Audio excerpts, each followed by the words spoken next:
Today on the Deep Dives, episode 109, we're going to be talking about a few things. I'm going to be continuing on Jude.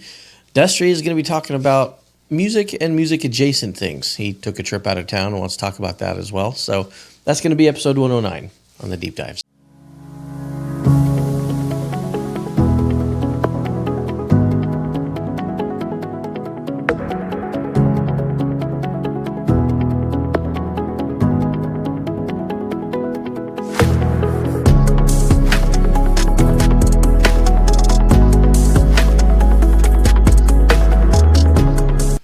Thank you, Joshy. Anytime. So Donna and I and her mother are freshly back from Alpharetta, Atlanta area. Alpharetta is 20 minutes north of Atlanta. But I had some medical appointments, and those were one was not in downtown area, but some were. Two of them were. Actually, one of them was in the Uptown. They call it Uptown. You can call it what you want to. It was downtown Atlanta. You call it Uptown, Middletown, Side Town. Doesn't matter. If you pull off of 285 and you see a hooker on the side of the road and people doing things that you're not used to seeing, that was downtown. Skyscraper. I know better than this, but I still did. It was foggy. We had an 8 a.m. appointment. It was real foggy one day. Thursday, I think it was, whenever we had a downtown appointment. And I'm driving, and I see the fog ahead, and I see a faint black phantom-looking thing walking across the road. You can sense it's real foggy, you know, and you're in a different place you're not used to, and you're driving, and something just starts walking across the road. It was a person, but it just looked really daunting. And we're only doing 35 miles an hour, and I looked over at the building, and I looked up at the building, and I did like this, and that's disaster for me. That is totally disaster for me. My eyes just went blurry. I said, Don, I'm having a dizzy spell, or a blurry spell. Thank goodness it was really close to where we were going, and I was able to regain my composure before we went into a parking garage. So looking up like that, was it just like the relative movement or whatever? But yeah, who knows, man? I don't know. I just know. It just made you dizzy? Yeah, I looked over. I leaned up and turned my head, and any kind of weird axis like that. So that's like an inner ear thing. Yeah. Right. Well, that's a good observation. Anyway, we pull into this what hospital is it up there? Emory Healthcare, one of the biggest hospitals up there, and pull into a parking garage. And man, let me tell you something.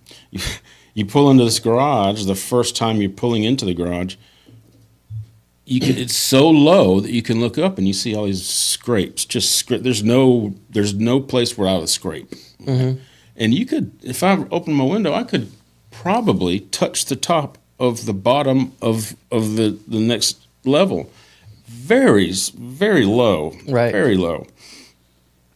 And you pull in, and these things are made for Mini Coopers. They're not made for vans, or definitely not made for trucks. Just the whole parking, everything. If there was a truck, you could spot it from down below because it's sticking out about 2 or 3 feet more than any other vehicle. Every other vehicle in there was a small car. I guess some of the trucks park somewhere else, but very, very tiny, very narrow places to park. Small. It was a slightly claustrophobic. But anyway, we park and get out. And it's right at 7 o'clock, so there's a lot of nurses and doctors coming in. So we kind of follow them. Easy to find where we're going. We go into the first elevator. We know we need to go to ninth floor. All right, cool. We know exactly where to go. Ninth floor. Get in the elevator, and Donna is going to push the button, and she says, I don't know what to push. I said, well, it's the ninth floor, and I look down. A, B, C, D, E, F, G, H, I, J. There's not a number anywhere to be seen. There's no numbers, and nor had we ever heard that we were going to have to decide on a number. I mean, a letter. Yeah. So luckily we had a person with us. She said, where are you going? And she walked us right to where we needed to be. She was a patient and it's there a lot. So Was ninth floor I? No, okay. That just brought us to the building that we needed to go to. We didn't have any idea. There's nowhere to be seen as building, 6th floor 9. Mm-hmm. Anyway, so we were lucky enough to get where we were going to go. And we go in, and the traffic wasn't as bad as we thought it was going to be. We allotted about an hour for traffic. We got there an hour early. And there was a lady behind the counter. And before I go on, my sister-in-law told me, she lives in Alpharetta. She said all the hospitals right now are in the midst of a big battle of who's the best, who's making more money, and it's Emory and whoever else, the healthcare. I love that. Yeah, hospitals are trying to figure out who makes the most money. Yep, it's not about healing us. Well, it's all about insurance. I mean, I could have said that, but it wouldn't be true, right? It's right. all about. There's a big push anyway now to Emory. She told me has a bad reputation for customer service, and she didn't tell us that until we saw the first days we had a couple of appointments also. But the next hour proved to us why they have that reputation. Mm-hmm. And I just wanted to share that with y'all. It was quite entertaining. It was entertaining to the point where whenever I was talking to some of the providers, not the doctors, but the medical assistants, I'd look over at Dawn and we'd smile and go, do you believe what's going on here? This is hilarious. So back to walking into the appointment. In the general waiting room, there's a lady behind the counter. I remember it's 7 o'clock. Donna starts saying, "We're here for da-da-da. We're here early, da-da-da-da." She says, "Y'all can have a seat." Doesn't even look up from her computer. "You have a seat?" Okay.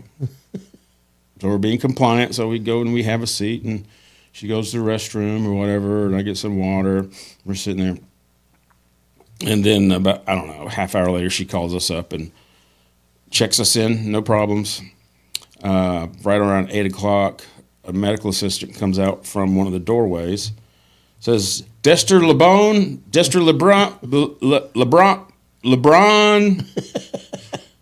That's got to be me. That's the closest, whatever. I'm used to that. It's not a big deal. It doesn't bother me. For some reason, Donna feels the need to correct everybody, especially in the LeBron.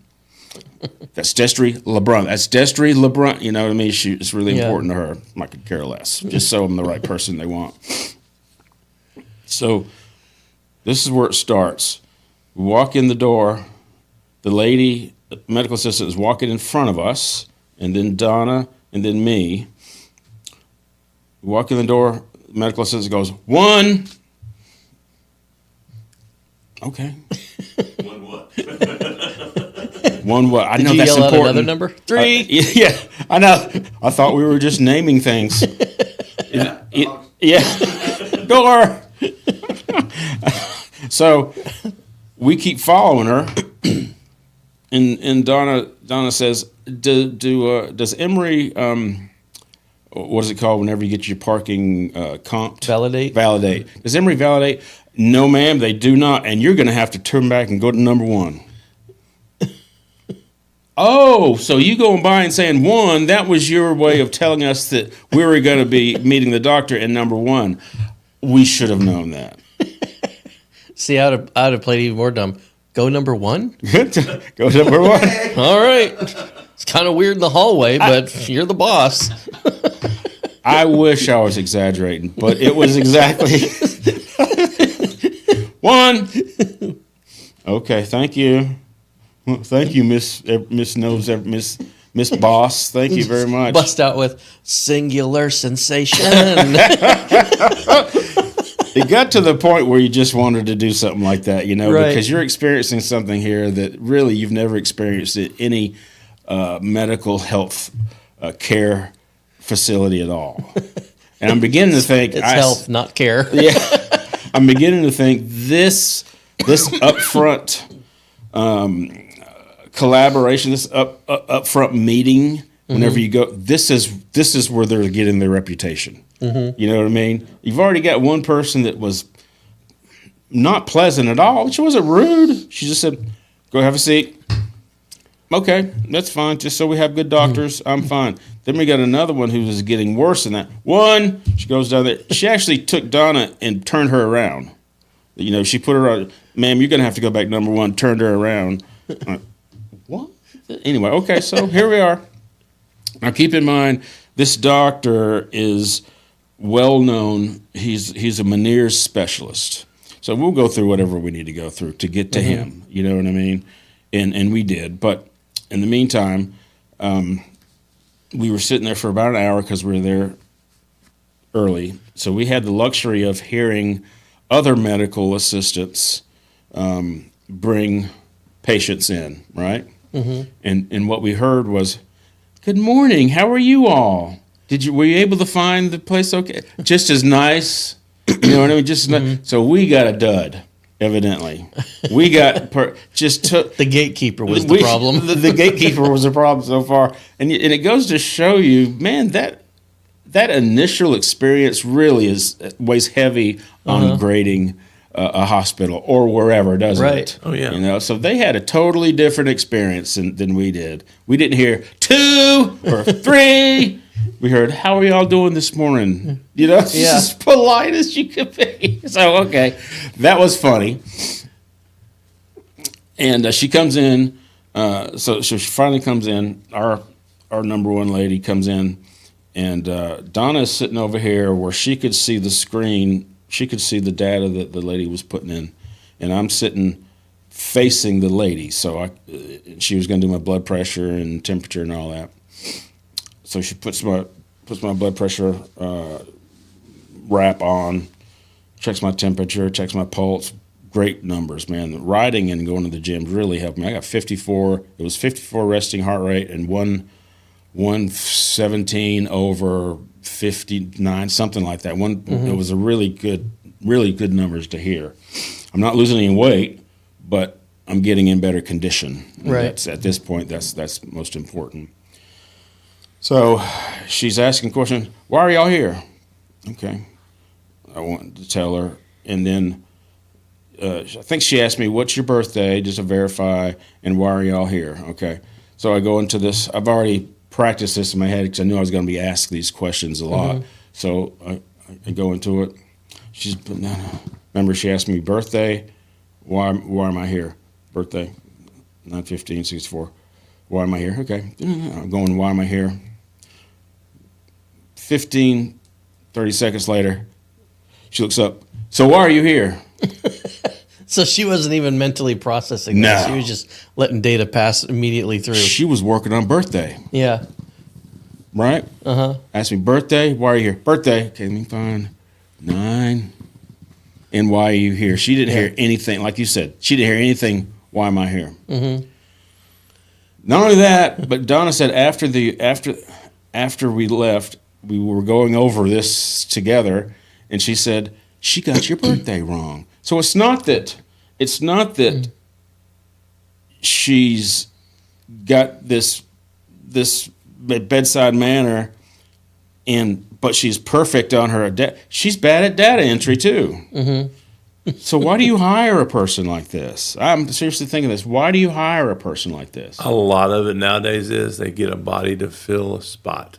They get them in and get them out, right? They get them in, they get them out. That's what we thought. Because you've got, this is so left field that you've got to ask yourself, how was your interview whenever you interview for this job? What stuck out to get hired? A body and if she went through a couple of intakes, then yeah, she's not gonna have any missed words. They're not gonna take long. It didn't take long. That's probably why she was hard. It certainly wasn't her accuracy, because there was another data point that Donna saw her put in wrong, and it was like November. I think it was so September. If it's September 15th, she put in September 16th. It's not gonna mess that much up, with the verification and all that. And there was something else that I'd probably think like the priority is just to move people along. Yeah. Like any minor discrepancies in the data can always be fixed later. Right. Well, you're no longer a patient. You're something that has to be dealt with, moved, and then funnel through. And if they mess up on something, it doesn't matter. There's no. I don't see how you couldn't feel like a number going in the way she was doing it. So anyway, we're sitting there, and the blood pressure wrap is on. She goes, "Take that off for me." I said, "Excuse me, take that off for me." She said, "Yeah, take that off for me." Now she's standing. She could do like this and take it off. She's standing she is sitting so close to me. She could just rip it off. So I started taking it off. She said, "Put it in that box." And her little stand Is this some power trip she's on? I don't know I've never had to do this before, especially since you're standing right. All you had to do was, and she wasn't data entering. She wasn't doing anything. She was just looking at me, telling me what to do. Like, I've never had to do this before, but okay, I know how to do it. Yeah. I just never thought out whatever. I wonder if that's driven by try to minimize contact between two people for some sort of HR reason or just really liability weird, reason or something like that. Maybe. Who knows? It was just an experience that kept feeding on each other, on itself. You know what I mean? Like, what is she going to do next? Yeah, because I know whenever you insert, which is ironic, but it's been my experience whenever you insert human resources into something or attorneys into a situation, right? Everything becomes less personal. Yes, sure. It becomes more mechanical and more washed. Right. Yeah. Made more efficient. There's just two mechanical things interacting with each other. It could be, Josh, to fit within a legal framework. Right. And we'll give her credit that maybe that's it.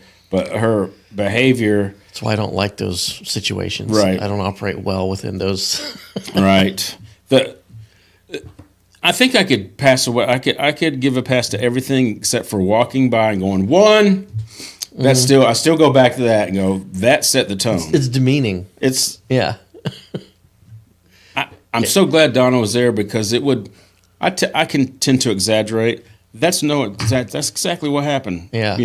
Donna, did she just? You're more like a prisoner or a number. You're more like a prisoner or something. Yeah. See, whenever I'm in that kind of situation, the way my personality reacts to that is okay, I'm gonna start pushing at these boundaries to see if I can get that person to respond like a human or something. Sure. Crack jokes, bust out into song, joke about peeing in the hallway, just whatever, just to somehow interrupt, short circuit the script and force her to have to come up with something on the spot that hasn't been accounted for within that legal framework or whatever, And then it becomes okay, this is now human against machine. Right.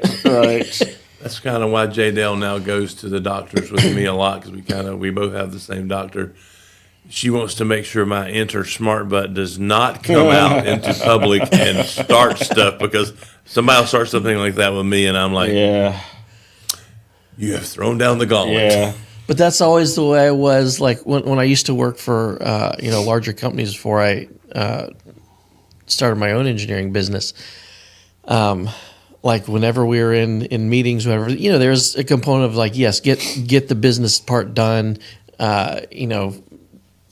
cross everything off the list. But within that, and you can ask anyone I used to work with, I was always bouncing around those priorities. I'd draw a little cartoon satirizing the meeting or something, and pass it around or right. or I'd subtly in one of my emails, I changed the company logo to something, just a slight tweak that nobody would know that was there unless they're looking for it, just little things like that would, I don't know. That's probably why I didn't, I mean, I always did good work, Yeah. but the corporate mindset is one that I never, It doesn't fit you well. it doesn't fit me well. It doesn't at all. Yeah, I mean, I can play the part, but it eventually grates on me. Yeah. Because we're all people, we're all human beings in that room.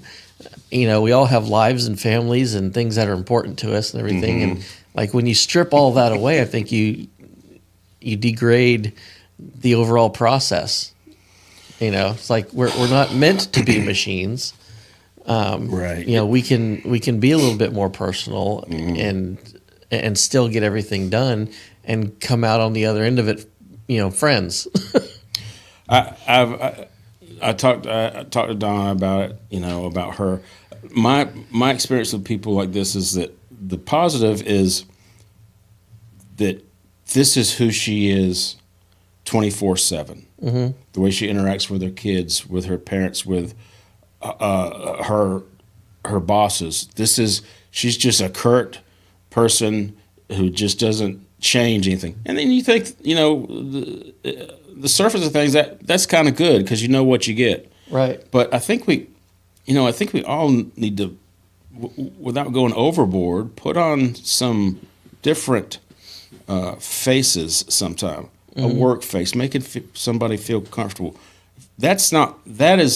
Behaving like that is not thinking outside of yourself at all. It's not, okay, how are these people coming in here? How are they going to be received? It's not anything like that. It's, this is who I am. Daggone, and if you don't like it, whatever. And you can admire that to a certain extent, but my goodness gracious, you're going to find out if you have Meniere's disease or not.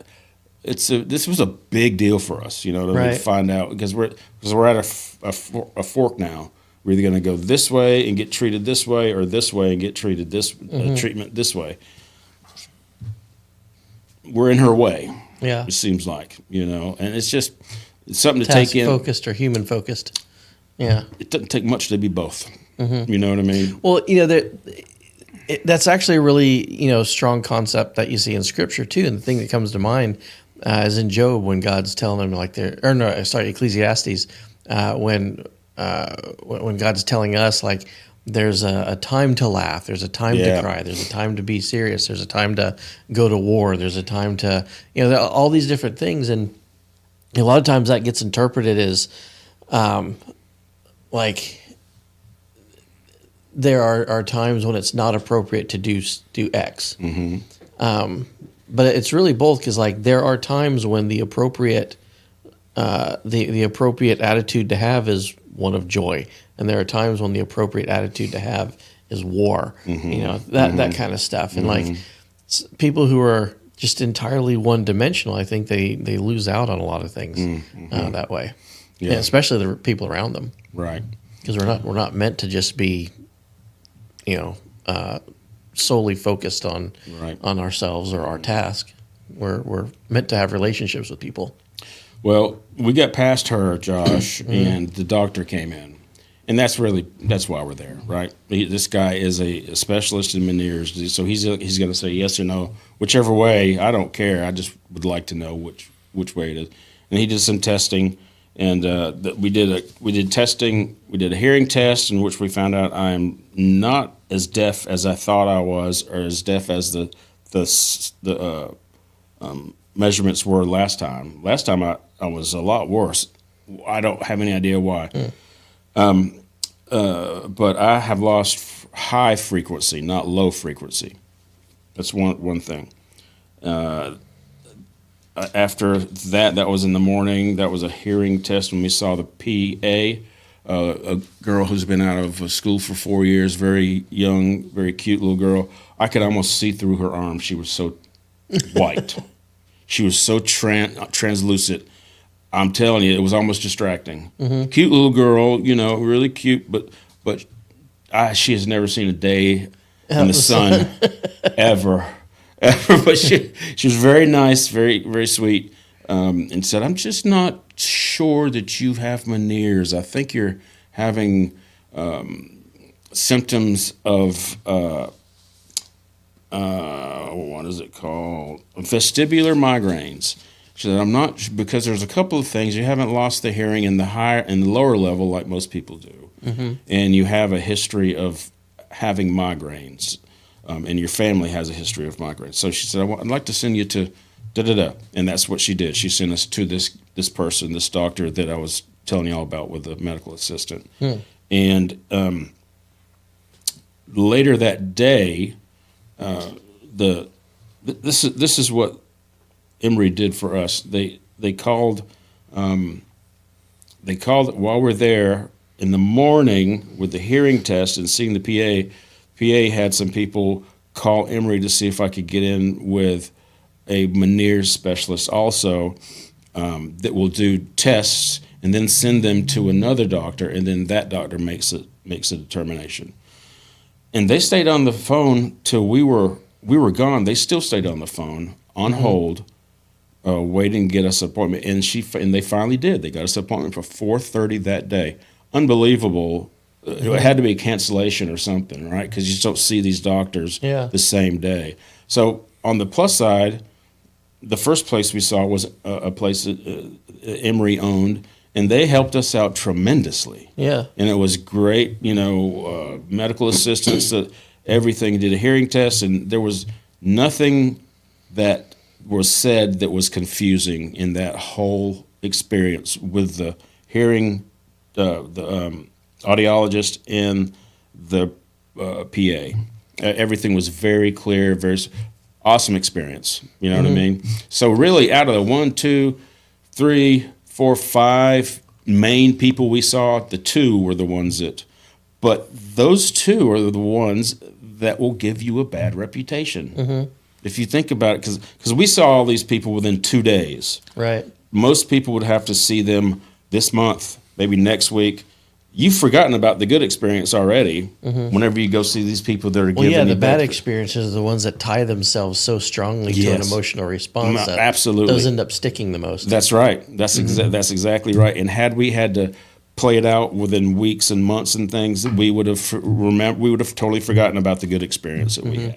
You have to remember the saying: "One bad apple spoils the whole bunch," and that's the truth. Yeah. So that evening, that 4:30 appointment was with a physical therapist who also specializes in Meniere's. And I was in a room for over an hour with goggles on, and it was total eye test. Right, follow this laser from here to here, here to here. Then it would you follow it. Which is funny because you like cats. That's right. I do like cats. I was like a cat. That's right. I swatted at it a couple of times. Oh, sorry about that. So, and then he put cold water and warm water, cold water and warm water, and pushed me back and did all these things that, and he was he was close to retirement age, so he's been doing this for a long time. I was very happy with that. And it was every test that's done brings me closer to an episode. Not the hearing test, but this with water and everything. They want to see what your eyes do whenever you're under certain situations. So whenever I said that I bent over and looked up, that's a similar thing that they're trying to simulate to see what happens. Yeah. Right? With the just tracking of the eyes and all that stuff. Same thing. That kind of weird thing. He couldn't tell us what he thought was happening, but he said, I'm not supposed to say this, but you are having these reactions for a reason. And that was good, just to, there's something it's just a validation, you know what I mean? So anyway, we went to the doctor the next day where I had all this, where Mrs. One works, and the doctor said, this is a Meniere's medical doctor, said, I don't think you have Meniere's. So, okay, well, what do you think is vestibular migraines? Because you have a history of it, a history of migraines, and Your hearing loss isn't severe, and it's on the high end instead of the low end. And a couple more things. Doesn't point to Meniere's. It points to vestibular migraines. Now, whenever you hear migraine, you think headache, right? Mm-hmm. That's not what a vestibular migraine is. Vestibular migraine can be without head pain. Right. It's the inner. It's like inflammation or something, right? Well, what he told us, it's more to do with, I don't know if it's inflammation or not, but it's more to do with balance and that type of thing. So that's what I've been diagnosed with, vestibular migraine. Now, the reality is it's not much different than Meniere's. The difference is what the food that you should stay away from. So we've got a whole list of food and environments to stay away from. Very similar still. Like, for instance, one of mine is peanut butter. Should stay away from peanut butter. Okay? Oh, that's sad. I can eat nuts. Peanut butter. This is the weirdest thing. I can have peanut. Peanut butter's not a good thing to have, but regular peanuts are. But other nuts are bad. Huh? Isn't peanut butter made? Well, normally, peanuts aren't technically nuts; they're legumes. So maybe that's a thing. Maybe that's the thing. But I can have peanut butter. Shouldn't have peanut butter, but I can eat regular peanuts. Yeah, that is weird. Okay. I got to read that over again. And make it must not be the peanut component of the peanut butter. It must be the other additives or whatever in it. And all these things are not triggers for everybody, but with the research, this is just my thinking. The research have been put together to be presented to people to say, okay, it might be this. Watch out for strawberries. That's not the case for me. I can eat strawberries, but other things. Too much caffeine, right? So one caffeine is okay. I usually drink 1 cup of coffee a day. I've been drinking 2, so I'll go back. Whatever. Yeah. Aspartame, sweetener, artificial sweetener. So for me, if I want to minimize having episodes, I should drink regular soda if I'm going to drink a soda. Yeah. Right? Instead of the sugar-free or diet or whatever, or zero, Coke Zero. Just drink a regular Coke once a day or something like that. So when they were doing the tests on you with the different motions, like, I'm thinking about this as an engineer because I know, like, the inner ear, the way our bodies sense motion, there's like 3 tubes, and they kind of approximate the X, Y, and the Z axis, and they're fluid-filled tubes. Right. And so, going back to your experience in the car, when you're moving one direction, you're shifting over another direction, and you're rotating upwards. There's like all 3 of those are being activated at once. And normally when you do that, like in a mechanical gyroscope, there's resistance there. Right. And that's not the same mechanism as the inner ear. But I'm wondering, like in the tests, when they isolated just one motion, did that give you as much of a reaction as when you had more than one motion going on at the same time? No, it did not. Okay. It did not. And the test with the ears, it was all with my eyes closed. No, and that's not true. All with the mask on. So I couldn't see anything else. All I saw was dots, blinking, and all those other things that you would think it would happen. So there wasn't very many times. There was, he'd put up my head back and I'd turn this way, and then we'd have that test, and I'd turn this way, and then we'd do another test. So I guess that simulates what you're talking about. Yeah.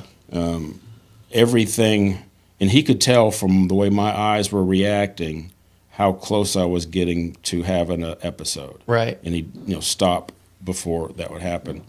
But there's a hangover period. You know what I mean? You come close to an episode like that. You don't just stop and go, oh, I feel great now. You Your feel. brain kind of has to reset. Yeah. Yes. Yeah. Exactly. So I couldn't drive back. Donna drove back. But the quickest. Now that you're mentioning that, at Easter last year, our Easter church event downtown, I had an episode in the middle of 6,000 people, and whoever saw me thought I was praying because I was like, I started out an episode and just put my head down like this and grabbed onto a pole because I was in the dugout. I stepped out of the dugout. I looked up here with my body facing this way. I went around a pole, and then I went up again to take a picture of this girl doing sign language. I think I talked about that before. Yeah. She looks like she's throwing gang signs whenever I take pictures of her. Right. And I do that every year, and there's a big blue background. It's a beautiful picture. As soon as I did that, I didn't even get a picture. It happened that quick. Yeah. I just sat down. So yeah, one of the other ways our brain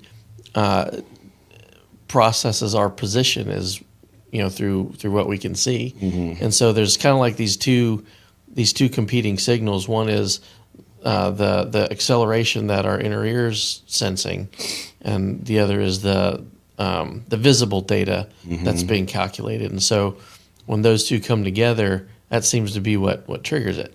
Obviously, not a medical professional, engineer thinking about gyroscopes. Right. What's the concept of getting seasick? Yeah. If you're It's a lot sitting, like that. if you're on the ship and you look at the horizon, your eyes don't perceive as much movement because you're technically on the ship. You're really not moving. Your body says you're stationary. You look down. Right, here's all the waves.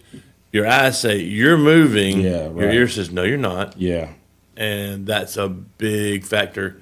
We used to have people when we go out on the dive boats. I used to teach diving, and they'd be sitting there looking at the water, going, "Brr," Yeah. and Right. look out there, look out Out there, there. Right. So I'm wondering when he was having you do those tests, if he was trying to like isolate one motion with the eyes, isolate another motion with the eyes to see like what tube is affecting it the most when combined with the eyes. I bet that's what he was doing. Probably what he was doing. Is he had me give him feedback whenever he did all those things. Water, my head's tilted like this, and I'm staring at a dot. He said, "Okay, tell me whenever you're experiencing the sensation of spinning." So that it didn't happen automatically, but then slowly but surely things would start spinning. Yeah. So that time between being put in that position and spinning was important to him. The same way with the other ear. Did the water do anything? Well, no, not Okay. really.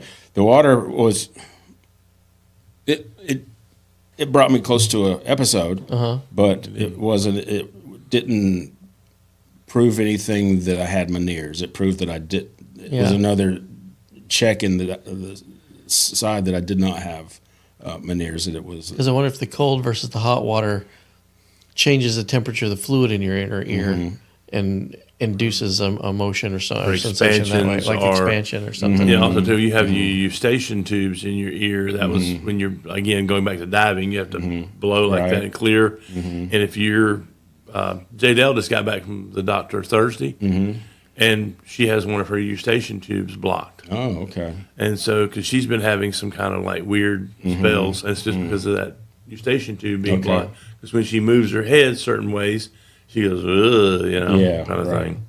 Well, I passed all those tests with flying colors. Nothing like that showed up like it did with Okay. J-Dub. That's what they were.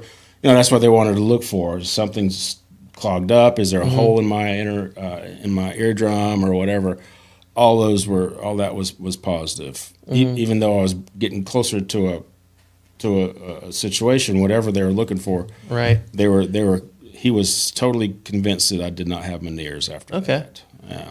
So, 10,000 foot view, what does that mean? The difference between Yeah. Meniere's and vestibular Vestibular migraines? migraines. It's a great question. Just the treatment plan will be different. Okay. I haven't seen them. We sat and had breakfast after this meeting called Pensacola, and I got an appointment with a neurologist. So that's where I'll see. The neurologist will be my main treater. It won't be until July. They're booked out until July. So I don't know if there's going to be maybe a different medication that I could take as a rescue medication. I'm sure he'll go over all the foods and all that good stuff. If there's other medication to prevent That would be great, but I don't know yet. I haven't done enough research on it yet to find out. Yeah. As far as, because we've talked about applying for disability, because I've lost at least $2,000 just in the past 6 months, not being able to shoot a wedding and go to ball games and things like that, because sometimes it would just be impossible to go out of the house. You know what I mean? So it's got to make it harder to do that. With Meniere's, it's an automatic. You just have to check all the boxes, get all the stuff, submit it, and it's going to happen. It happens thousands of times already. With vestibular migraine, it's different. You have to be more proof, and there's less people that apply for disability under. Yeah. It's still not unattainable, but it's still possible. Yeah. After what I went through, 5, almost 6 years with everything that's going wrong with me, and how long it took. Yeah, I'm hoping that if you could do that, It's not the end of the world if it doesn't happen. It just, I've been encouraged to do that by several people that I trust, and I've never thought of it as a disability. You know what I mean? It's just a possible something that will go down. We'll see.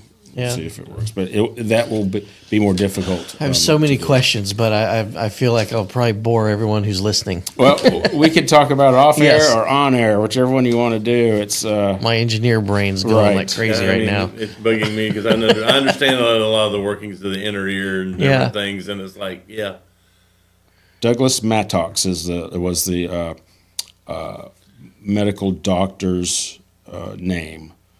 Douglas Mattox, MD, and he was good. Now he was the doctor that Miss Number One works for, and he was really good. He came in and he still takes notes with he records with his iPhone and he takes notes. He was good, bedside manner. Yeah. Weren't you diagnosed with Meniere's here by a doctor? Yes.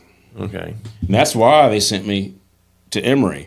Because the ENT guy said, I've done everything I can do. I can't do anything else. Here's 7 different people in the southeast that you can go see that he felt could take it a little farther, and they certainly did. Just more tests, maybe the same tests but in a different way, more intensive tests. So it's a tough thing to do, and not everybody goes to the extent of exhausting to find out what is really wrong. Yeah, with these two, it's very similar experiences with the two. And like me, I can go a month without having anything, and then I'll go 2 months with having variations of blurred vision or just drop episodes where I can't move and do anything, to being dizzy, head in the washing machine for 2 weeks.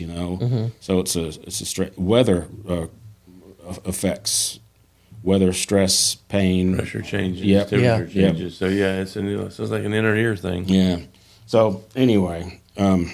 Did you want to ask anything before we move on? Oh, tons of stuff. Okay. I don't think you want to do it now? Yeah. Okay. Our timer says 0000, so we've gone over. You're at 43. Okay. 43. Okay. So let me do a couple of things. Okay. Music wise, so we rented a van. We have we generally don't like to sync our Bluetooth up to just for obvious reasons, right? Right. Whenever I get a rental, whenever I'm done with it, I erase any traces that I've been there. Yep. They're hooked up to it. That's right. That's a good thing to do. Not everybody always does it. I found a couple of CDs. Bob Dylan, Time Out of Mind is one I found at a thrift store that I've never had. And this one I've listened to over half of it. Really good. Really good. This would be described as, his voice would be described as typical Bob Dylan. Most people would understand. You can understand what he's saying, but he's definitely got that sound. Right. Accurate. Yep. Very, very good so far. 1987. Gosh, that's a long time ago. Now, the question is, did you go thrifting while you were in Atlanta? I did go thrifting while I was in Atlanta. Does music ever initiate an episode of, I guess now, vestibular migraines? If I'm listening to Metallica, and I want to bang my head, my banging my head could initiate, but me just listening to Metallica would not initiate. Okay. Does that make sense? Yes. Yeah.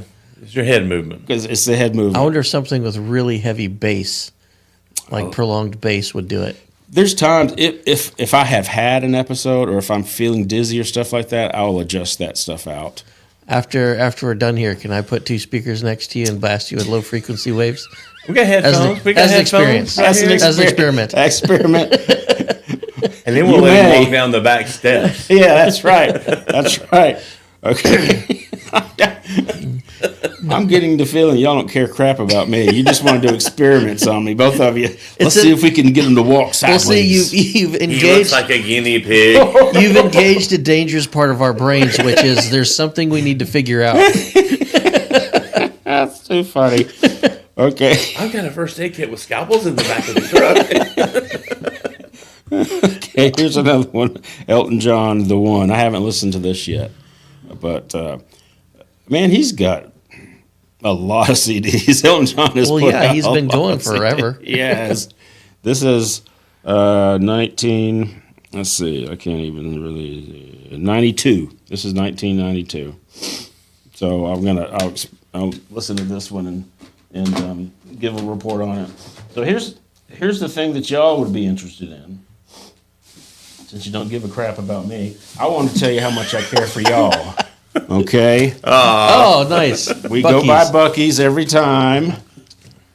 And we grab on the way back, we intentionally stopped for you two to get these. Now, since I was in there, I went ahead and got 2 this time for each of you. Oh, man. Now we feel bad. I know. You should. 2 brisket sandwiches, which they are known for, and man, they're so good. Yep. Every time I had to move my mic back. That's okay. Yeah, every time I go into Buc-ee's, I get a chopped brisket sandwich. You got to. Well, you got to remember, Buc-ee's is a place you stop to go to the bathroom, and it costs you $147. That's right. You're going to get the wall of jerky, right. the brisket. Oh, look at this. We found something for Grandma. Oh, my God, yeah. So true. And the funny thing is, it's like, on the spectrum of barbecue, like it's not the absolute best barbecue you've ever had, but like for traveling and you stop in a gas station and you're hungry, it's pretty dang good barbecue. Yeah, it is. Yeah. I saw one this time that I didn't see before. I think it's called the Great Big Buc-ee's Yeah, it's sandwich. like 3 different meats or something. I don't think know, that's but it's relatively new. huge. Yeah. It's huge. I think that if it's the one I'm thinking of, I think it's like several different meats. Okay. Yeah. It's physically bigger for sure. I mean, round wise, but anyway. Just like me. Yep. We won't talk about round. But there you go, guys. I appreciate Chris. Thank you for taking care of Bobby, my cat. You call him the ghost cat. The ghost cat. There is no cat in the house. Okay, something comes and eats the treats, or something came in, and then something went to the litter box. But there was never a cat in the house. You never saw Bobby. No. Yeah, I saw her. We have 4 cameras throughout the house. By the way, I saw Bigfoot came in my house while I was gone. Can you put that on the video, Chris? But there was a person that looked a lot like Bigfoot that tilted his head and stuck his tongue out at the camera. Like that. He said the camera will be right at it'll be at your nose level. So Yeah. Yeah, I was at a project site yesterday, and I got a text from the person who owned it. Hey, I see you're out there right now. Da, da, da. Yeah. That's strange. We had a game camera. Yeah. Yep.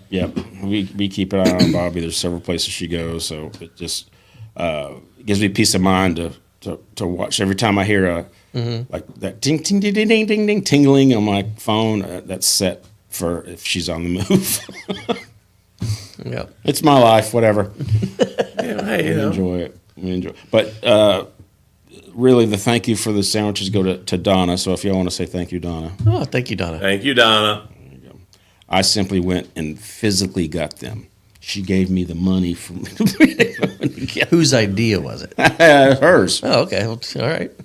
Then thank you doubly, Donna. Yes, right. It was her. It was her idea to get. No, it was her idea. Yeah, she said, "Let's get them 2 this time." Also, I said, "Well, all right, let's do it." So, I like this trend. yeah, no, I'm wondering. Next time it's going to be 3. Then it's gonna be Hey, we've now figured out how to get Bucky. Okay, go get the 22 and shoot him in the foot. Have to go to a specialist in Georgia. That's right. Anyway, that's all, guy. I'll keep you up to date on how we go. I don't see another doctor until July, so Okay. we'll see what happens. Interesting. So you've had substitutes for my part of the gun club for the last 2 weeks. Yeah, one of the guys, John, that goes to our gun club, he's been tackling the gun part Nice. while you've been gone. It's been fun. He's probably listening. I'm sure he's one of our listeners. Right. It's one of our 6. Yeah. No, it's been fun watching him come into his own and Good. get more comfortable Yeah. being up there. Last week there was technical difficulties, and so that's one of the things that always kind of it's like the worst case scenario when you have all this stuff planned and it relies on a piece of technology, and then that piece of technology doesn't work and it derails your whole plans. Absolutely. I remember Yep, once that I does was I was substitute teaching for one of our Sunday morning small groups at church, and I had this whole thing. You know how I do. I have like slides to illustrate things, and I usually do like cool Google Earth stuff, navigate around the world, and different things like that, and showing pictures of things. And that was like a central piece. And I go into the room, and it was stupid of me to not have scoped out that area first. I just assumed, and there was no way to hook anything up. Oh my gosh! And everything kind of relied on that. So, fortunately, or either unfortunately, whatever, I've been in that situation before, so I was comfortable sort of making light of the situation and getting out the analog Bible and just doing it that way. Right. And it all worked out. But Yeah. the other thing is like when you're in the middle of something and a piece of technology breaks down temporarily or whatever, like what do you do during that space?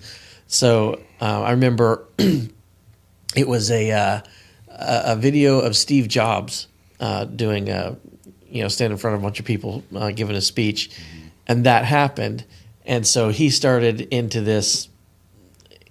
He said that when times like this happens, it's useful to have a couple stories in the back of your mind so you can fill the time with something and it's less awkward instead of just like sitting there and freezing. And so while the techs were fixing the problem, he just kind of went into this story about when he was in college and dealing with some technology issue, whatever. And I always thought that's a really, really good technique. And so whenever that happens, I try to fall back on some just random story to fill the gap in. That works. And makes it less awkward and Good. all that stuff. good But it is a little personal difficult when you're the one fixing the problem and you're talking about it too. Right. Yeah. Right.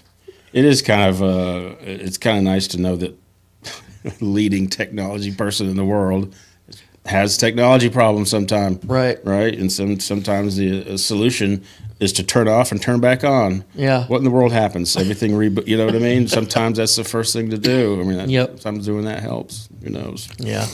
But anyway, so last Wednesday, we've been going through the series in the book of Jude, and we talked about this weird little phrase in Jude said called the gainsaying of Korah, and it was an allusion back to the Old Testament. Back to my favorite book of the Old Testament, Numbers. Yep.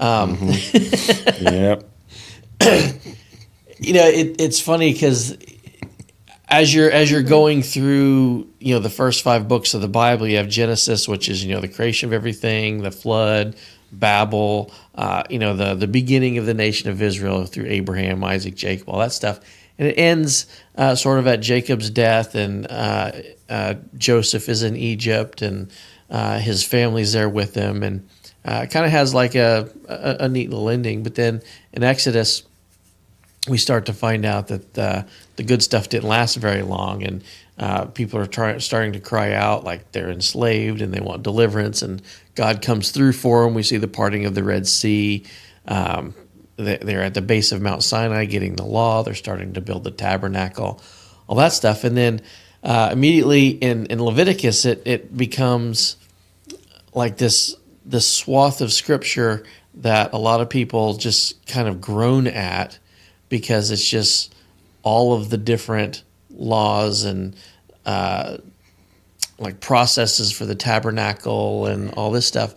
And they're still at the at the base of Mount Sinai, encountering all this stuff. But then when you get through, and I mean, if you know what's happening in the grand scheme of things, Leviticus becomes way more interesting, because there's so much prophetic stuff that becomes really important as you go through Scripture, just the symbolism of it and everything. But immediately after that, in the book of Numbers, God starts off and he says, "Number everybody." And so we find out, at the end of Genesis, there's about 70 people that is the nation of Israel. It's not a nation, it's just a family of Israel. Jacob, they go into Egypt. Well, the book of Numbers gives us an indication of how many people came out of Egypt. And it's a lot of people, hundreds of thousands of people. And he numbers each one of the tribes. And one of the interesting things about this is that, God gives them very precise instructions about how to build the tabernacle, right. Which is, this is like the first time in history since the Garden of Eden that man and the presence of God are near each other. Because in the Garden of Eden, the presence of God was there. They communed with God, all that stuff. But sin got them kicked out of the garden. There's that barrier between the two. There's cherubim at the gate of the garden, keeping people from coming in. And from there on, you don't see this direct communication between God's presence and his people because of that gulf of sin. Well, the tabernacle is like, here's the beginning of the mechanism that's going to solve that problem, and it's a big symbol. And this is, in Jude, when it talks about the gainsaying of Korah, it's a reference to the way that this family of Korah was like defiling an image that they that they had no way of understanding. And Jude even alludes to that. It's like, these speak evil of things they don't understand, but what they do know is brute beasts, they corrupt themselves. And so we're in the book of Numbers. We have this tabernacle, which is now, it's sort of a recreation of the narrative of Eden, because we have this most holy place where the presence of God dwells, and it's separated from the rest of humanity through this veil that have these images of cherubim on it. There's all these garden themes woven into the tapestries, that kind of stuff. And God is very precise about his description of how the tabernacle goes together and how it's made and how it's operated. But not only that, but as you move out from the tabernacle, God's even very specific about how Israel, the 12 tribes of Israel, orient themselves with respect to the tabernacle. He says, whenever the tabernacle moves, Israel moves with it, and when the tabernacle stops, Israel stops with it. And you camp at the 4 compass points. And on the north, there's going to be 3 tribes. And at the east, there's going to be 3 tribes. In the south and the west, same thing. And he leaves Levi out of all of those camps around the tabernacle. But he says that on these 4 groups of 3 that are camping on the 4 compass points, each of those 3 groups of 3 tribes are going to camp under the standard of one of those 3 tribes. And so he says, the north is going to be or sorry, the north is going to be. I'm getting some of these wrong. Sorry, I'm looking at my map in my head. The east, there's 3 tribes that are going to camp under the tribe of Judah. The south, 3 tribes are going to camp under the standard of Reuben. The north, they're going to camp under the tribe of Ephraim, I believe, and the west, tribe of Dan. I may have switched Ephraim and Dan, but anyway, from tradition, we know what these standards of the different tribes were. So it's kind of like the flag of your nation, the standard of your tribe. And so, starting from Judah and going around, you have the head of a lion, the head of a man, the head of an ox, the head of the head of an eagle, head of an ox. Which, if you've read the rest of the Old Testament and you have encountered in a couple scenarios where someone looks up into heaven and sees the throne room of God, he's surrounded by creatures with the same faces. And so what you start to realize is that this tabernacle isn't just a symbol of Christ, which it is, but it's also a symbol of the throne of God, because there's like 3 pictures kind of going on at one time. There's the picture of Garden of Eden, there's the picture of Christ, and there's the picture of the throne of God himself, all embedded in this, not just the tabernacle, but the camps of Israel around him. And the book of Numbers gives us the quantities of all these tribes. So when you plot this thing out, if you're able to, fly over it with one of those little drones, what you'd be looking at is, when the tribes have more people, the camps stretch out further. What you find is it makes this image of a cross. So if you're flying over the wilderness, back then, and you're flying over the camp of Israel, what you're looking down at is a big cross in the middle of the desert. And at the center of the cross is this tabernacle, which is where the throne of God is, which is where the priests camp around. It's where the tabernacle is located, and you have the pillar of fire, the pillar of smoke, right there. And so you have this big symbol, which is the cross, and at the middle of it you have something that's priest and something that's king, and that's very Christ-ish in its symbolism. And so another thing we're told in Numbers is God says, number all the tribes, but don't number Levi. We're going to do that separately. He says, bring Levi close, because they're the ones that camp like immediately around the tabernacle, and then everyone else is outside of that. And the tribe of Levi is split into 4 groups. There's 3 families, Gershon, Kohath, and Merari.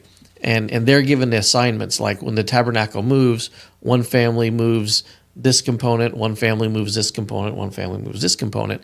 And then from the family of Kohath, you have Moses and Aaron. Aaron, he's going to be the high priest, and his sons are going to be the quote unquote lower priests, which do the temple sacrifices or the tabernacle sacrifices and ceremonies and all that kind of stuff. And so we get to the family of Korah, which is also from the family of Kohath, same family that Aaron and Moses are from.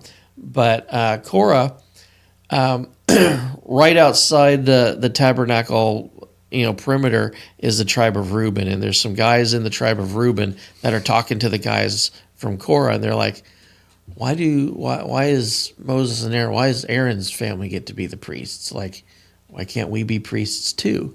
And so they go to Moses and Aaron, tell them the same thing. He's like, isn't the whole congregation holy? Why can't we be priests? Why is it just your guys that are priests? We want to do the same thing. Like, you take too much on yourselves. It's kind of so back when they first left Egypt, and everybody was coming to Moses with their problems, and he was getting overwhelmed, Moses' father-in-law came to him and said, you take too much on yourself. Bring some guys in that can take care of the low-hanging fruit, and that'll leave you free to do the big problems.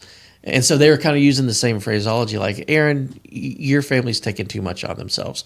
We can be priests too. Mm-hmm. it was a subtle like power grab. Like we want the important, the quote unquote important jobs. And Moses reminded him, he's like, important to who? Like God gave you your assignment, just like he gave them their assignment. Like there's no more or less important. It's all God's calling. It's all important, which I think is a really interesting perspective to take, because a lot of times, even in our churches, we like put people on different pedestals based on how important we think their job is or how important we think our own job is. And God's very clear, like, you're all the same as far as importance. Like, just because I call someone to do X and someone else to do Y doesn't mean that one of you is more important.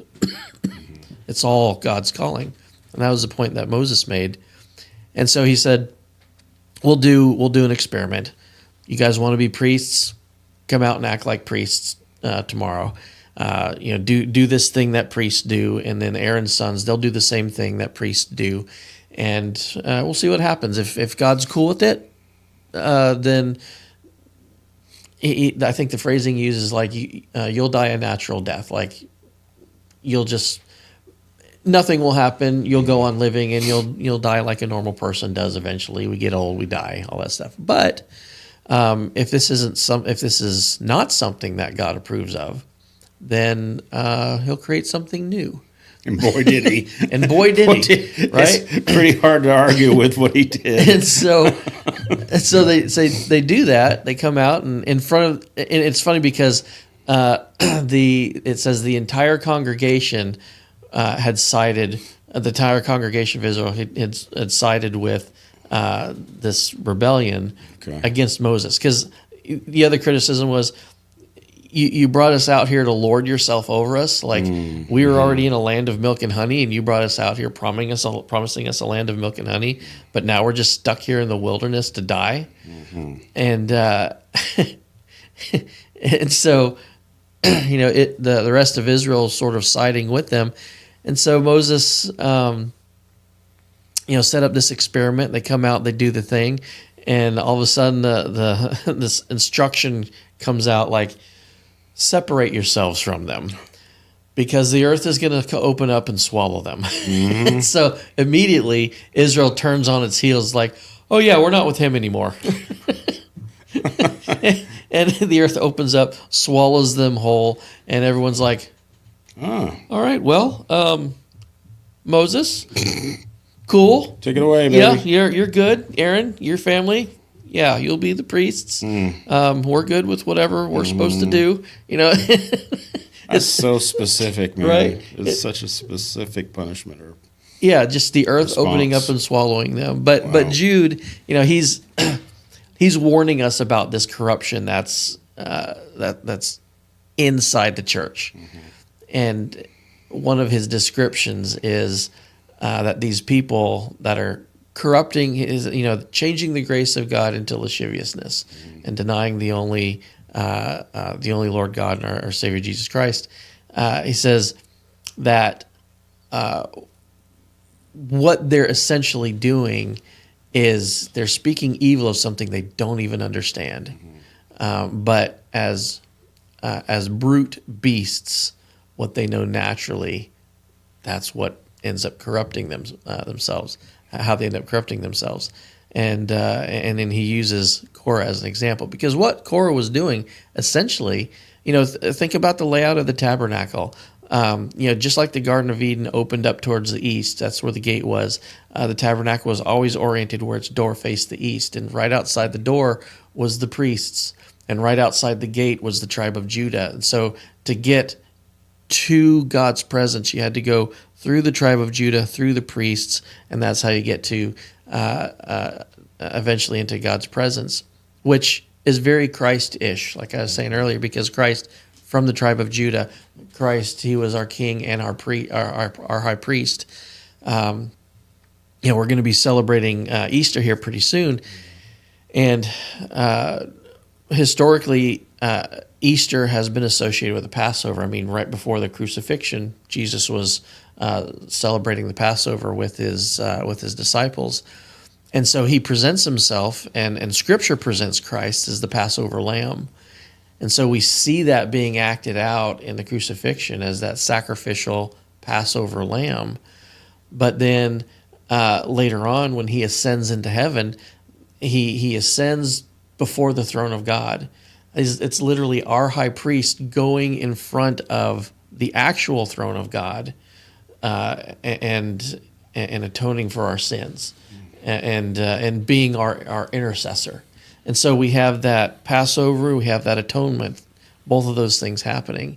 And it was the same, it's the actual thing, the actual events that those Old Testament rituals were pointing to, the Passover celebration, but also when the high priest would offer a sacrifice for himself and a sacrifice on behalf of Israel to atone for their sins.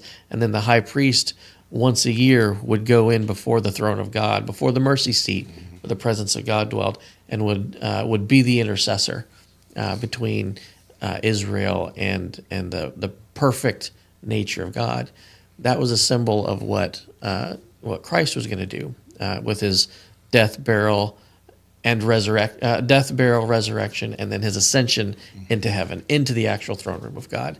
And so that's why Korah, in that rebellion, he was speaking evil of something he didn't even understand, or the sons of Korah, they didn't even understand, and that's what Jude alludes to, is like when you try to, when these people who are in the church corrupting the gospel of Christ, they're corrupting it in a way that they don't even understand exactly the ramifications of what they're doing. They're just as brute beasts, what they understand naturally. That's how they're corrupting themselves, and as a result, the church around them. Right. So that's why we need to contend for the faith. So, Jude, super cool book. Yeah. Every line of it just has so much stuff. Jude, when he wrote it, he expected the reader to have a really, really in-depth knowledge of the Old Testament, and it's just really exciting to go through. Very good. It is exciting to be taught that book. Also, it's not one it's taught a lot, is it? Mm-mm. But I mean, bits and pieces, I guess. But going through the whole thing is not something that I remember going through before. Yeah. Well, that was one of the comments one of the guys in Gun Club made before we started it. He's like, because after our last series, I was throwing out some possibilities, or whatever, and he's like, I've never heard of anybody going through Jude. Yeah. So I'm like, all right, we're gonna do that. You're gonna do that. Well, it's hard to teach because, like you said, it assumes that you know a lot about all of the other books of the Bible. I mean, in order to break it down, you've got to know a lot about. It's just not milk; it's a lot of meat. Yep. Right? Yeah, we're on week 10, and it's a 1-chapter book. Wow. But he gives examples in groups of 3, and so they're like. The last 3 weeks have just been on one verse, because he said they've gone in the way of Cain, they ran greedily after the error of Balaam, and they perished in the gainsaying of Kor. So that one verse, like we had to spend a week on each one of those topics to go back in the Old Testament and see exactly what he's alluding to. Wow. And so it's a lot of fun for me because I love researching this stuff and then presenting that research. It shows you're doing a good job of it, for sure. Thank you, Josh. Thanks, Chris. Anything else you'll want to talk about? One experience, we can close with this. And I used to ride motorcycles. I love motorcycles. Grew up on motorcycles. But whenever you're going down 285, 6 lanes? Mm-hmm. Yeah, 6 to 8, depending on the area. 6 to 8 lanes. And 2 motorcycles come up beside you, and you can hear motorcycles, and especially whenever they're revving high. So these weren't Harleys.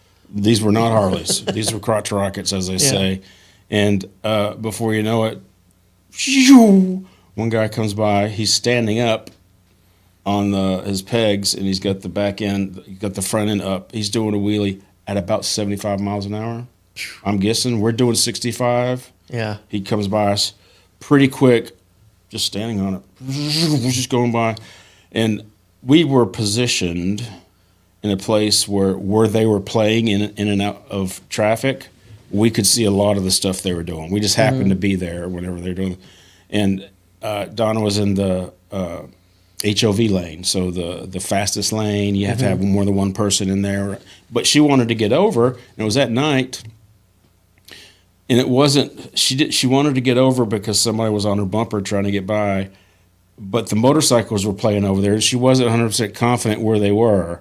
And I was trying to help, but she couldn't. She wasn't confident to come over. She didn't want to come over on one. She came over one time and then came back into the lane. And the motorcycle guy comes up beside us and goes, "What?" He goes, "What are you doing?" I go, "Wait a minute. Just a minute ago, you were going by us at 75 miles an hour, popping a wheelie, and you're going in and out of, and then you're upset because somebody kind of came over on you? Right. What world am I living in?" You know what I mean? So this is a pet peeve of mine because everybody has those stickers. Look twice, save a life. Motorcycles are everywhere, and this is an unfair generalization of motorcyclists. I'm aware of that. It seems like lately, all the motorcycle people on the road are just being jerks. Man, it seems that way. They're weaving in and out of traffic, Yeah. and maybe it's just in our area. It seems like Maybe. And here again, I'm going to fully admit it's a gross over generalization, but it seems like more often than not, whenever I encounter a motorcycle these days, they're weaving in and out. They're driving in between cars, like right on the line. Lane splitting. Lane splitting, or as soon as the light turns red, they'll just like rev it and go around everybody, and all this stuff. Yeah. And I never see them get caught. Yeah, it's very But seldom. I go 1 mile over and whoop, blue lights. I have heard that there are policies that cops don't chase them in certain situations. This because you won't catch them. It's more dangerous to the motorcyclists and other people, and to them, and to the police officers chasing these motorcycles. They don't even chase them. But at the same time, like, we have cameras that can just take a picture of them and issue a ticket. Yeah. Cops can do that from their dash cam. Sure. It's I think there are a lot of motorcyclists around here that are out. Our friend in Gun Club tells us that there is a, quote, group, gang, club, whatever, that their goal is to go from, I think he said, from here to Alabama and back the quickest possible. And I think their rankings and things like that. That's Yeah. and they also have other goals of doing stuff around town the quickest. And like 2 or 3 of them have been killed in the last 6 months or something like that. So we're not imagining these things. Right. These things are happening. And I think it gives motorcyclists a bad name. I love motorcycles, man. Yeah, my dad used to rebuild motorcycles. Is that right? Yeah. Yeah. Anyway, that experience that I had, I thought this is a perfect example of why you are giving your guys a bad name. Somebody barely comes over on you. I was awake. I was watching. She barely came over, and he goes, "What are you doing?" And he takes off. So that was a totally different incidents. He did that first, and then later on, she came over. So with your inner ear problem, you probably can't do motorcycles anymore. Well, you'd say, it's safe to say that I shouldn't be able to do mountain biking either. But I'm out there 4 times a week. Yeah. Never bothered me. It's never bothered me. So I'm going to ride that horse as long as I can. You know what I mean? Yeah. Or that bike. Yeah, I'm going to ride that bike as long as I can. I've ridden before having that 2-week period where I had my brain in a washing machine. I rode. Didn't get any worse, didn't get any better. I rode a little bit more conservatively, and I'm always in the woods. I'm not nobody else is in danger, just me. I hit a tree. It's my fault, But anyway. Funny story. I'll end with this. Okay. Years and years ago, before my wife and I had our daughter, we were babysitting some kids from church, and this little girl just used to love to sit in my desk chair and spin. And so I would, I'd start spinning the chair, faster. Well, I couldn't go any faster because I was already going as fast as I could. So in my head, I'm like, I know how spinning works, what it does to your ear. So I told her, I'm like, move your head around. So I'm spinning her like this, and she starts doing this. And within 5 seconds, she's like, okay, stop. And she got off and went to the couch and was just there for a good 10, 15 minutes, just like, ouch. I'm gonna throw up. That hurts. Like she solved the dizzy. we approached the dizzy threshold very quickly. You did. Which is what makes me think about your combination of spinning thing. Because what I forced her inner ear to do was do some really violent 3-axis moves, and it freaked her brain out. Mommy, I don't want to go to Josh's anymore. Well, it did come up with her mom later, not because she was telling her mom about it, and she told us about the conversation. But I'm like, oh yeah, she just wanted to spin faster and faster and faster, so I just induced some additional movement, and that the combination of all 3 axes engaging at once with the input from her eyes while she's spinning. It was a blast, man. Oh yeah, It was. All right. Okay, guys. This is Saturday, by the way. We're recording. Yep. Thanks for being flexible and switches Saturdays. But we'll be back next Thursday, as far as I know. All right. Sounds good. All right, I'm in Chris. South Florida, but Okay. it might be a possibility, but it might be later Thursday. Okay. All right. All right, Josh. Thank you. Thank you, Chris. And thank you, Donna. We love you. Thank you for the sandwiches. Thank you for the sandwiches. Thank you for the sandwiches. We'll see y'all next week. See ya.